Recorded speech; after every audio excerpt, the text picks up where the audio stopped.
Your son will be the head of all perfected souls. He will be approved by acharyas, expert in disseminating real knowledge. And among the people, he will be celebrated by the name Kapila. As the son of Devahuti, he will increase your fame. Srila Prabhupada's purport. Sankhya philosophy is the philosophical system enunciated by Kapila, the son of Devahuti. How many times have we heard Prabhupada make that clarification? Kapila, the son of Devahuti, right? And we hear why in the next sentence.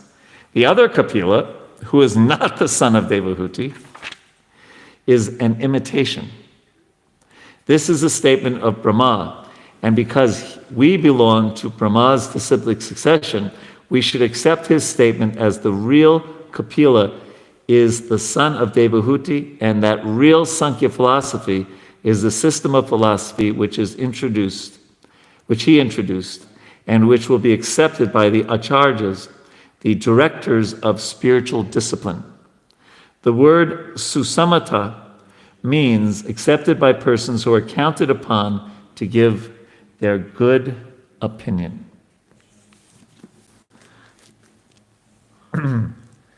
So when I was looking at this purport, and I was thinking what to talk about, because naturally you could talk about Sankhya philosophy, but you're going to hear a lot about Sankhya philosophy in the next chapters.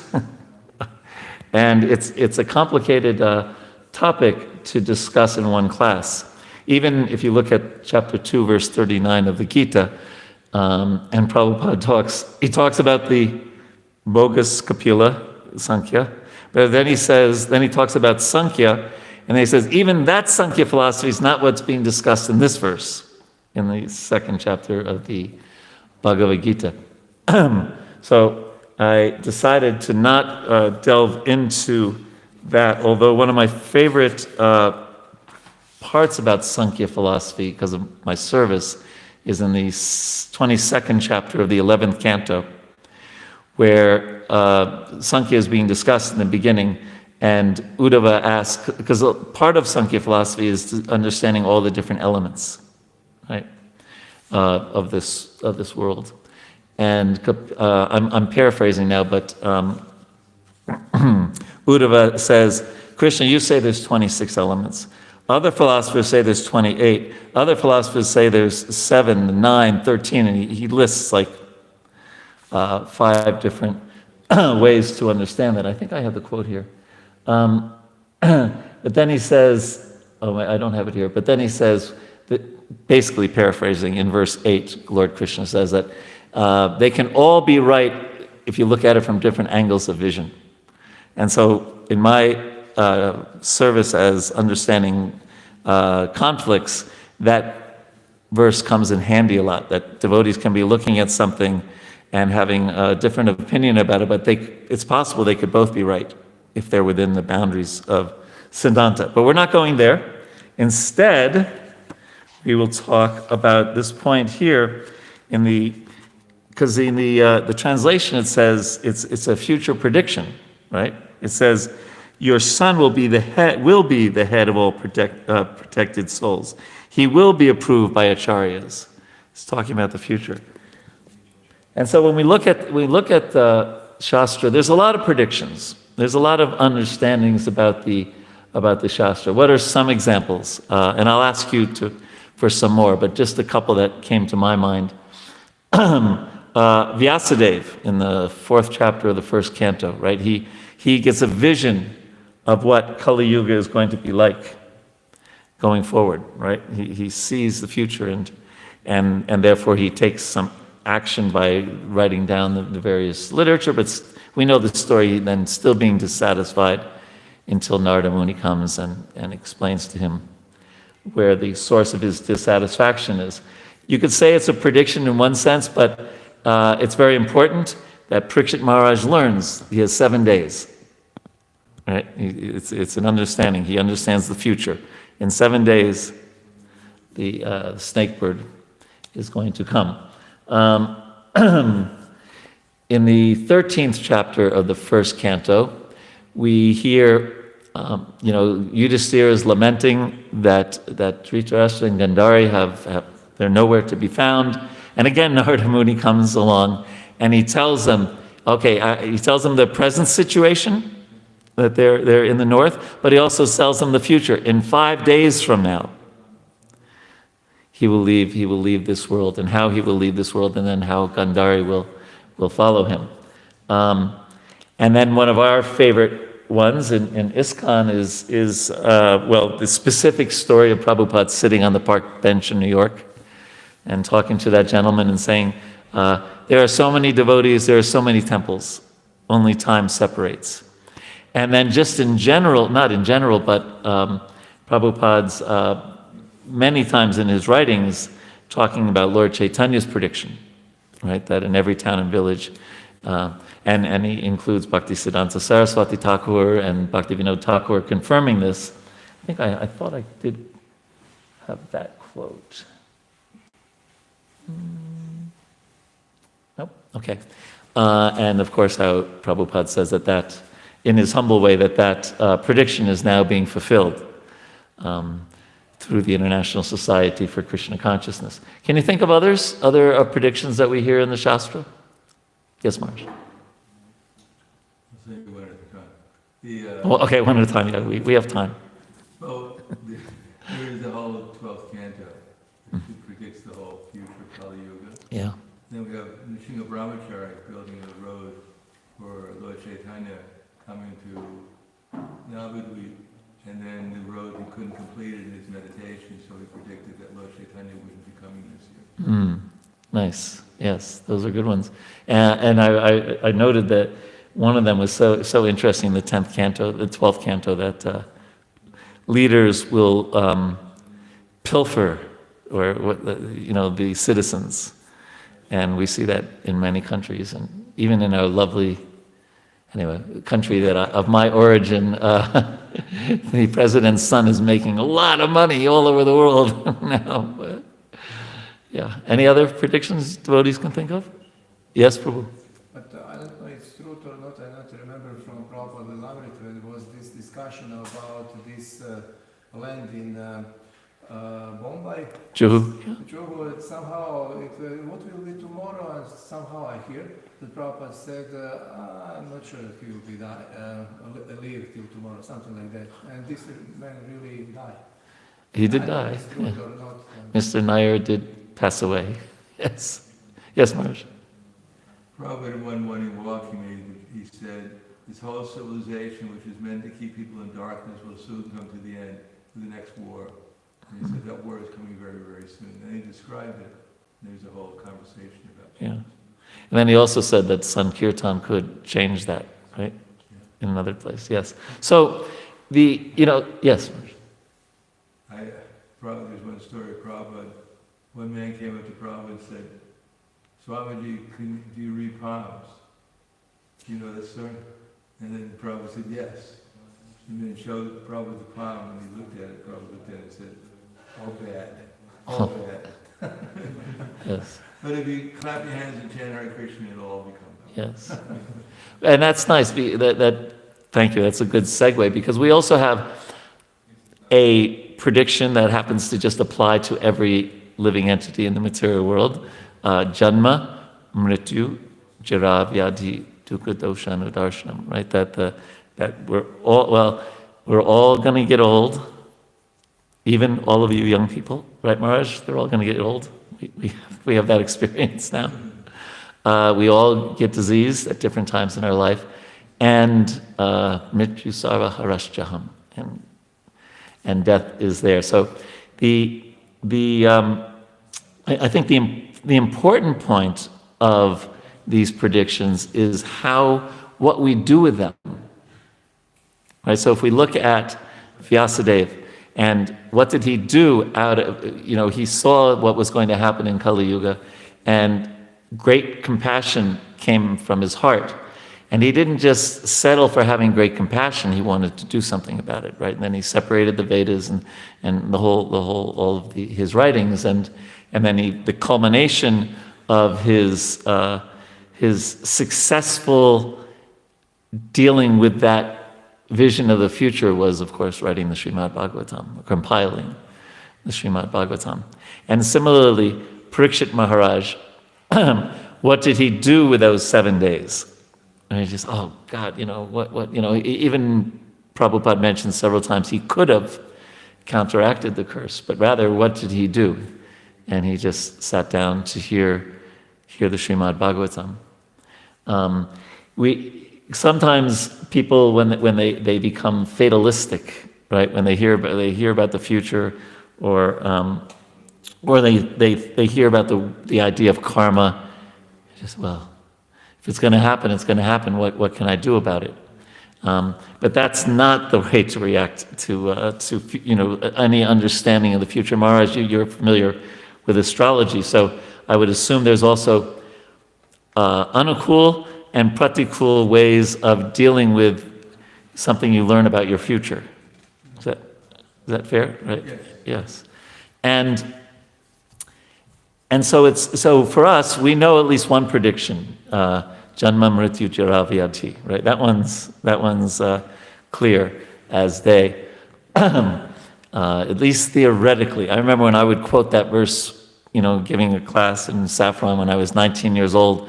It didn't stick. It was very theoretical. And now at 66 years old, it's a little less theoretical, about old age and disease and death. But the question is, that's in the later chapters of the Gita, right? 13th chapter? Yeah. What do we do with that information? Do we follow in the footsteps of Vyasadeva? Do we follow in the footsteps of Maharaj Parikshit? And that's the key. And it's the whole idea of time as past, present, and future is something to be understood very clearly as devotees. It's become very cool these days to talk about in the 60s when Maharaj and I were youngsters, there was a famous book called Be Here Now, right? And the present incarnation of that is, what's the name of that book? The Power of Now. And I don't know if in Croatia, but mindfulness is a very big thing in the world, and because it works when people are in the present moment, instead of lamenting about the past, worrying about the future, you become much more happy. It's at least somewhat approaching sattva guna. And people have made millions and millions of dollars and printed millions and millions of books about this. And they attribute it often to Buddhism. But Krishna said, na soshati na kankshati, much earlier. And it's a very powerful, that verse is such a powerful point. It's telling us to, basically, because the tendency of the mind, if we were to monitor our mind for a day, it would be interesting, and of course as wonderful devotees it would be a lot less, but still, how much time we think about the past, coulda, shoulda, would've, and all that, and think about the future, not in an uncool way, but just worrying about the future. Mark Twain, I don't know if anyone in Croatia has ever heard of him, but Mark Twain once said that there's many things that I've worried about in my life. Fortunately, most of them never took place. So, we often worry about things. We create this image, it's going to be terrible, this is going to happen, and it's like a kosh push, but it doesn't happen. And interestingly, bhakti only happens in the present. Right? You can't, okay, I guess you could get some pious credits for maybe thinking about some bhakti that you're going to do in the future, but the actual act of devotion to Krishna happens in the present moment. And that's the moment that we have. And that's why, Brahma Bhuta Prasanatma, Na Sochati Na Kankshati, that we try to keep our mind focused on one instruction that Burijan Prabhu gave me many years ago, and it's been one of the greatest instructions in that's helped me the most. And he said, he told me, in any given situation, in any situation you find yourself at any point in time during the day, we can ask ourselves, what is my service here? What is my service here? If devotees are talking prajalpa, what's my service here? Well, maybe either correct them or maybe just leave and go pick up my beads and chant. If there's a devotee, carrying something heavy and he's struggling, let me go help that devotee. If it's 7:13 and I'm feeling a little tired, but what's my service? Go to greet the deities. We can be asking ourselves in any given moment in our day, what's my service here? And that's so wonderful because it's in the present moment and it's connected to who we are. Jivera Swarupahaya, Krishna, and that's we are. And we can get so entangled in different upadis and in different ideas of who we are. But the minute we start thinking, what's my service? We're connected to our reality. We're connected to who we really are. Combine that with being in the present can help us first of all, be very happy. Because, when are we happy? We're happy when we're acting as who we really are. I've been spending a lot of time lately listening to Prabhupada lectures, morning walks, room conversation, and it's just repeating again and again and again and again, reminding us that this life is just one of many, many lives, and the importance of the human form of life. Dogs and cats can't ask themselves, what's my service now? Right? They just do whatever comes their nature, forced by eating, sleeping, mating, and defending. Sometimes people say, well, Prabhupada is being just repeating the simple things. One reason is because we need to hear it.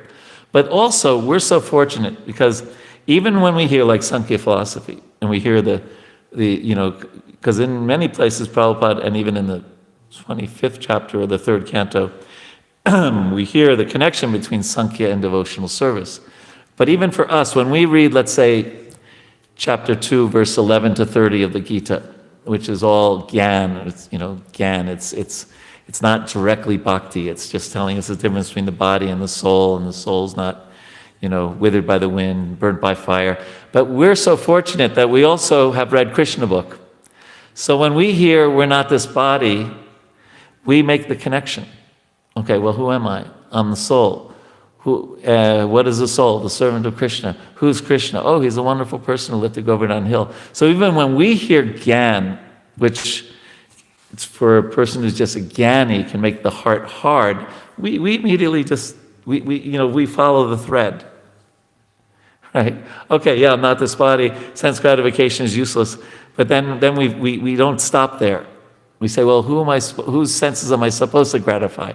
Oh, Krishna. Who's Krishna? Oh, he's this beautiful, person in Vraja. So we by Prabhupada's kindness, he's given us just the basic gyan. He's given us the goal, and he's given us the process. Just like not that we'll repeat the mantras, but like when we chant Gayatri mantras, those last two mantras, in different places, Prabhupada talks about how they talk about sambandha, abhideya, and prayojana. So the sambandha of who we are, which includes not being this body, and the abhideya of doing, what should I do with, what's my service here? That's a great abhideya question, isn't it?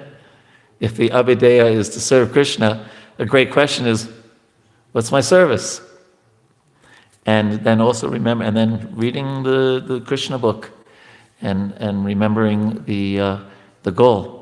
And one way to read the Krishna book is just stay with Prahlad Nand Swami all day long, because he's memorized at least chapters of it, so he can just tell you, walking Krishna book.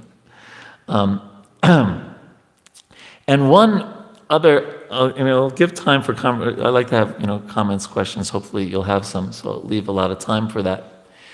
But one other, and I heard this from Bhakti Vigyan Maharaj recently in a talk that he was saying, one way to practically, especially when the mind is going hither and thither, chanchalahi mana Krishna, and it's lamenting about the past, hankering about the future, or also, I don't know if some of you may be the types who worry a lot about the future, worrying about the future. And the non-devotees talk about this also, but it's really a wonderful bhakti principle, is if our mind is getting agitated, to think of things that we're grateful about. Gratitude is an extremely powerful emotion or process. I don't know if it's actually, process, right? Because if we're, that devotee stole my Mahaprasadam, or this, whatever's agitating our mind at that time, and then we just think, oh, what am I grateful for? Oh, Prabhupada left India and gave Krishna. I'm so fortunate to have this chance to read the Bhagavatam. I'm so fortunate, devotee association. Gratitude for a devotee just immediately opens up the devotional thoughts, devotional thoughts. It's a very, very powerful. So so these great devotees, Vyasadeva, Maharaj Parikshit, Srila Prabhupada, they heard these predictions, and what did they do? They did something super powerful, right? In each case, they did the most amazing thing. Vyasadeva compiles the Bhagavatam, Maharaj Parikshit hears the Bhagavatam, Srila Prabhupada spreads Krishna consciousness all over the world. So if we hear, even, at one time, at some point in our life, we're going to hear, ooh, you have fill in the blank disease, right? Just like my Guru Maharaj, Bhagavatam Prabhu, he just he went to the doctor, and he found out you have cancer, right? So how, and his reaction was, I'm not going to answer emails too much, but I'm going to really dive into the Chaitanya Charitamrita, which is kind of his thing to study that. So we're also going to be faced with, so-called bad news at different times in our life. And that's especially, Maharaj Parikshit, what did he do with that news? Right? That's especially the time to remember what we're grateful for, and then ask Krishna, okay, I have this disease, what's my service here? What am I to do? Right? And that question can be a really powerful guiding point, even when we, get the so-called bad news. So I could go on and talk about a number of other things, but I thought it would be good if you have some comments or questions at this point. Yes, Prabhu? I have some question that is actually not so relevant to the class, so maybe someone has relevant question, if not I... Well, we'll go with Maharaj first, and then we can come back. Is that all right? Okay. Because he has his hand up. Yes, Maharaj. In the Bhagavatam, in the Chaitanya Charitamrita also, there's discussions about predictions using astrology. Yes. And we have, for instance, Nilambha Chakravarti predicting exactly when Chaitanya Mahaprabhu will be born. We have the Jatika astrologers explaining to Yudhisthira Maharaj the qualities of Parikshit Maharaj after his appearance, etc., etc. Mm-hmm. So nowadays, of course, if you mention the word astrology, invariably the devotees, some of our devotees think, well, of course, most devotees use it, but publicly they don't necessarily support it. So where do you see astrology fitting in? Well, Maharaj, that it's kind of funny you're asking me that question, because obviously you've been asked that question 100 times. And would you like to just say your answer? Or do you want me to? No, I'll give your answer that I'm answering. Totally bogus. No. Well, one point that Prabhupada makes several places, that it's very hard to find a qualified astrologer, right? He says that several places, yes. And he actually said that more about Ayurvedic doctors. Ayurvedic doctors, oh yeah, okay. He said as far as astrology, he said, misuse of a great science doesn't make it useless. Very good. Misuse of a great science. If this is being recorded, I'm just repeating, yeah. Um, I don't remember the exact quote, or maybe you have the exact quote, but when they were talking, because Prabhupada did have his astrology done, especially when he was ill. I saw Tom Krishna showed me a drawer full of astrology. Right, right. But didn't he say something about, well, yeah, let's have some fun or something along those lines? Yeah. He said that once. Yeah, he did say that once. And also, I was just hearing a room conversation with Tamal Krishna Maharaj. It was like early October. I was going to say the 10th or 11th. And he's reading the astrological predictions. And of course, we know Srila Prabhupada left this world on the 14th of November. And so those predictions weren't accurate. That's not neither here nor there, but I was just, as he was saying it, well, December will be a very tough, he was saying things that didn't come to pass. And of course, in someone like Srila Prabhupada, it's all in Krishna's hands. So I'll give my final answer, and then Maharaj, love to hear what you say.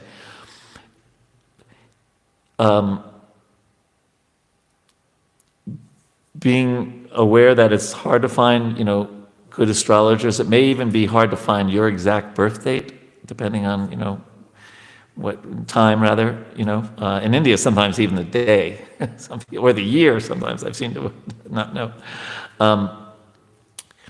And then I think but the bigger question is, and this is B. Maharaj's expertise, is what to do with that information.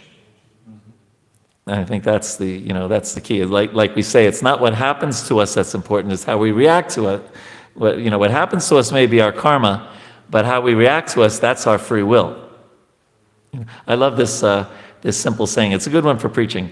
Height is karma and weight is free will. Does that make sense?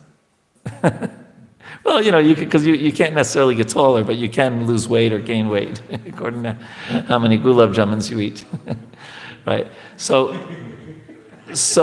this may give us some karmic understanding, but then what we do with that understanding is within our free will. The famous example that I guess probably 40 years ago Hridayananda Maharaj gave that devotees use all over the world is, you get in and you're flying from, like today, Zagreb to Munich. So barring any disaster, once I get in the airplane and it takes off, I'm going to Munich. But I have my free will. I can talk to the person next to me. I can read the Bhagavatam. I can take a rest. I have free will within that. So even if we understand what our karma may be in the future, what are we going to do with that information? But Maharaj, now please give us more enlightenment. Well, I'll tell one story first, which you might have heard. Can you all hear him in the back? There was one king, he wanted to find out who was a bona fide astrologer. You know the story. No, I don't think I do. Some devotees do. He's smiling. He knows it. I've told it before. So he called all the astrologers one after another to his palace and asked them to do their astrology chart, to find out how long they had left to live. Their chart, not his. Uh-huh. And they came back and one astrologer said, I have 10 years left to live. And the king said, you're wrong. So he had him taken out in the back and they executed him. This way, one astrologer after another came to the king and declared how long they had left to live, and they were all wrong because he killed them immediately. And then one astrologer came finally, and the king asked him, how long do you have left to live? And he said, that's up to the king. The king said, you're a real astrologer. Ah, nice. So, in our literature, we're described the good part of astrology, the predictions. Prabhu said, for instance, astrology can be utilized, which he did sometimes, for finding out whether couples are compatible. Although he said if they're transcendental, if they're actually devotees, it doesn't make any difference.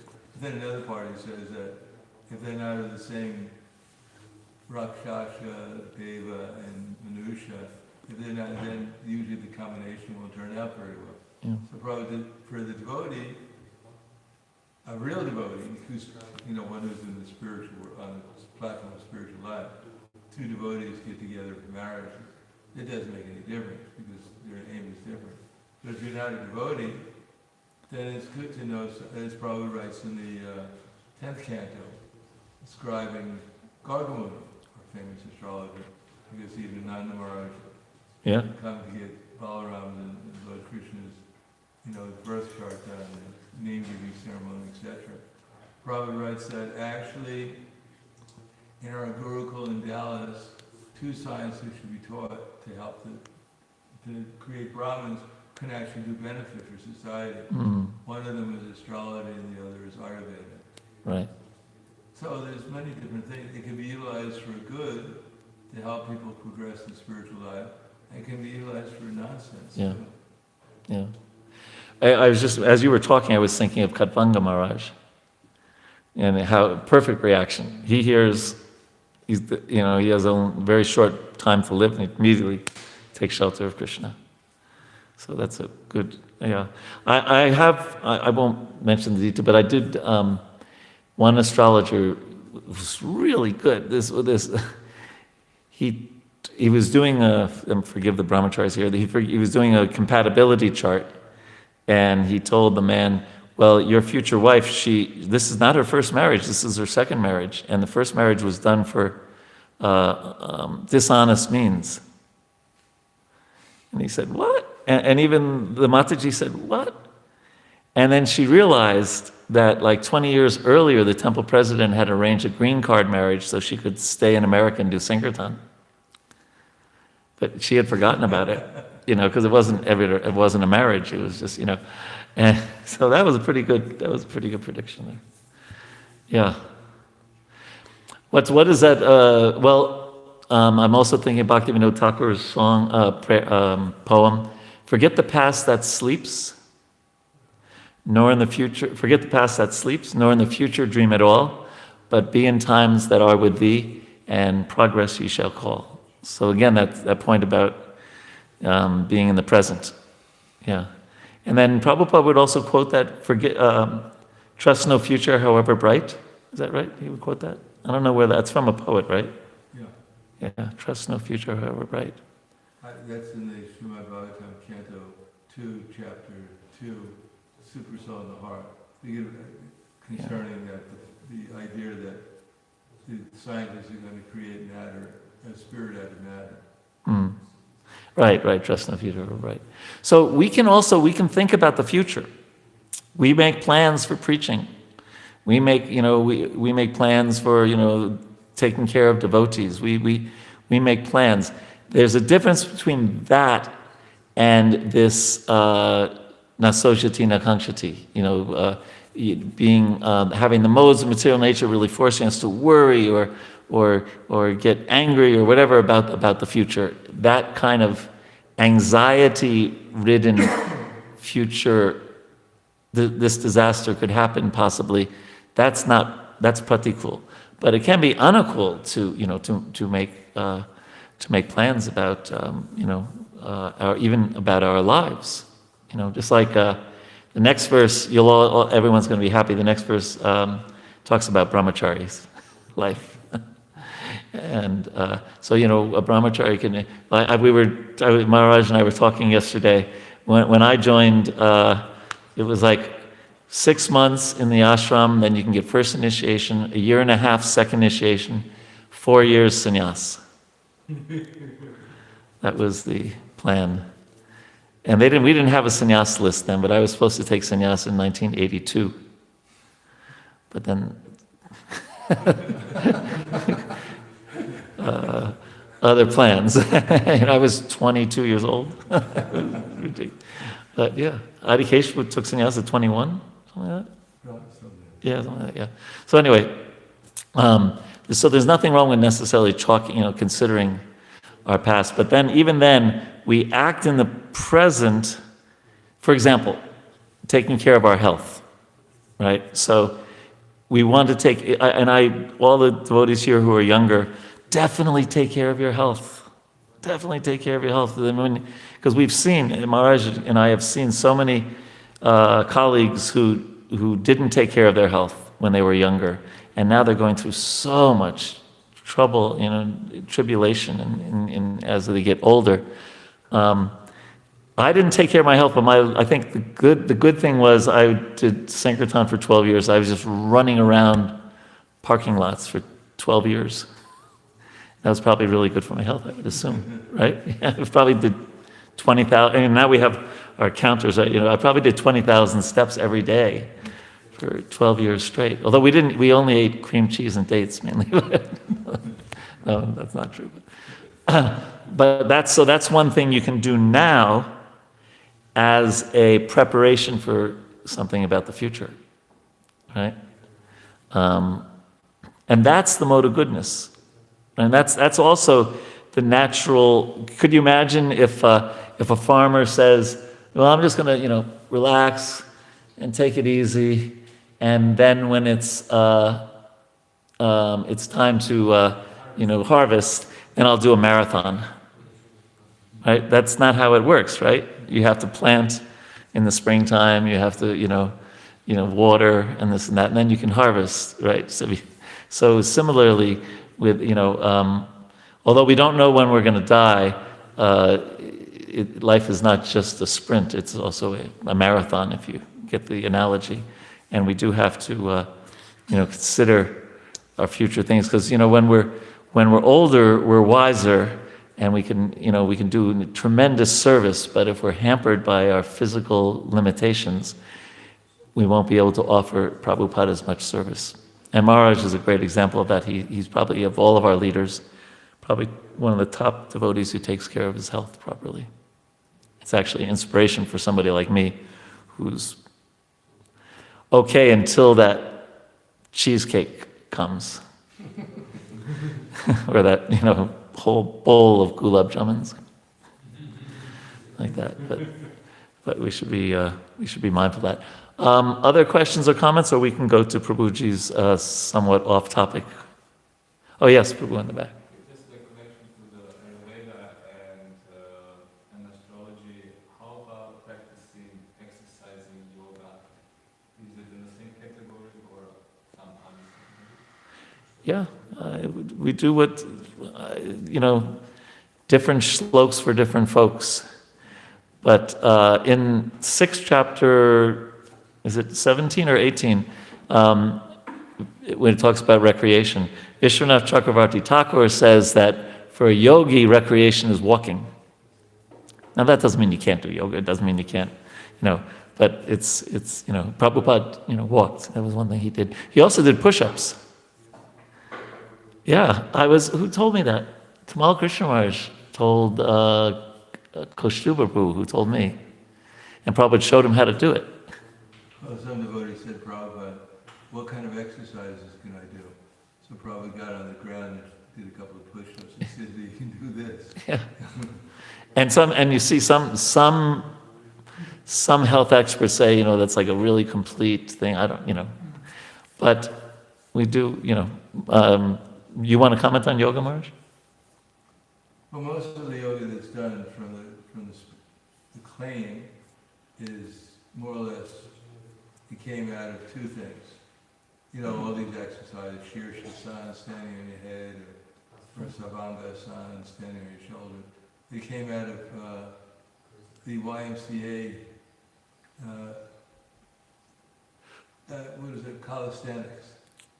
And the other one came out, all these weird ones where you put your foot behind your head, came out of the contortionists in Sweden, or the fakers in India. Because in the Yoga Sutras, in Patanjali's Yoga Sutra, it only mentions two things about asana. It should be sthira and it should be sukha. It should be comfortable and it should be firm. That's all it mentions. But in any case, one time Ramaswamy Prabhu and Prabhupada were walking in a park, and they saw people doing exercises, like Shirshasana, Sarvangasana, yoga, and Prabhupada said, "Who's doing that? Is that?" And Ramaswamy Prabhu said, "That's not our man, Prabhupada." And Prabhupada said, "Yes, because you just like to eat and sleep, Yeah. Yes. And then Prabhu came back to the car, and Rameswar Prabhu ran up to the car and said, Prabhu, should we be doing that? He said, not necessary. Yeah. He said different things at different times, like in many things. One time devotees were kind of criticizing it. But no, this is for health. His main concern, his main point that you see again and again is connecting Hatha Yoga or Ashtanga Yoga with spiritual realization. And, it's not bhakti, but I think, so I won't comment on, whether we should be doing this or we should be doing that, but we should be taking care of our health in some wise way, as Krishna recommends in the 6th chapter. And Prabhupada's every signature, right? I hope this meets you in good health. Your ever well-wisher, right? So, and in the early days, he was like writing letters to Jadharani, telling her exactly like what to do for her health. Right? So we should somehow take care of it. Walking is definitely bona fide. And then, of course, swimming and wrestling, right? That's what I always heard. I don't know where it's from, but from the day I joined, I heard swimming and wrestling was Vaishnava sports. At least we can say that Chaitanya Mahaprabhu is devotees that used to swim in the Ganges. So Yeah. whatever a great man does. Come and follow. Yes. Because as far as wrestling, be careful. Be careful about wrestling. Yeah. Some devotees may be Chanura Mushtika in disguise. So one last point, Prabhu, you go ahead. Recently we were discussing here amongst devotees, and since it's quite close to your expertise, service, that sometimes, or sometimes more often than not, at least those who are in the situation that they are some kind of authority or responsible for something or someone, it could be difficult for them because those whom they are supposed to manage or lead or something, engage, they can show some not very honest attitude or some wrong attitude or some, I want to do some service in particular but not any service or something Right. that you're expecting from me, and if I don't do this service then I will leave, or my way or highway type of person, and then you as this authority or someone responsible for something or someone, you have to decide whether to allow this person to do whatever he wants but in the domain of devotional service, or you need to correct them, this is not good or this is wrong, by risking that they will leave and they will drop everything. So it seems that there is a thin line, how to how to choose. So what are the factors? What are Well, will the manager, will it affect his service if that person leaves? This is one of the things to consider. That was a question I had. Like, let's say we're talking about you. Would it affect you if that devotee decides, well, since you're not going to let me do what I want, I'm going to leave? Will it? Usually it's not affecting. Okay, so it's more the other person's problem than the manager's problem. The manager's more detached, not in a bad way. He obviously cares about this person and their spiritual progress, but He can find someone else. But he can find. Okay, so that's an important question, right? Because that if this person was doing essential service, or your Guru Maharaj said, make sure you take care of this one boy, then that makes it different, right? So in this case, then maybe explaining. There's without knowing this, every situation is different, right? But because it's really his problem in one sense, maybe we philosophically explain the difference between, there's a difference between sakama, nishkama, and pure bhakti. It's an interesting discussion. But sakama, usually you're attached to the fruit and the service. And in that case, that person generally shouldn't live in a temple.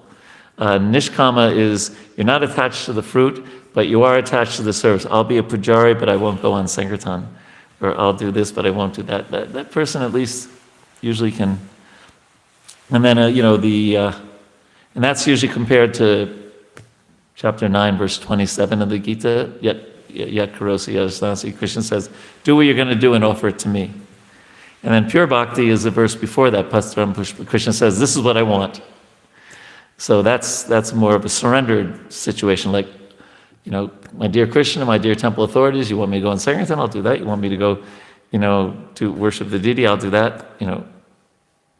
Karpanya doso pahatasubhava, I'll do what you say. Sishashtayam sadimantam papana. So that person makes the most rapid advancement. So you might explain that to the devotee and say, well, which category do you want to be in? Something like that. And then they can decide what level of progress they want to make in spiritual life.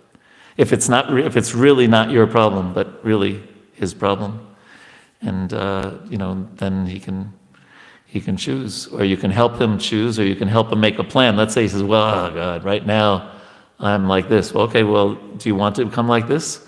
Well, what would be the steps to come to a more advanced stage? So it depends, but so much, let's say if you had an actual example in mind, we'd have to sit down and discuss it, because It's multidimensional. Yeah, the details are always different, and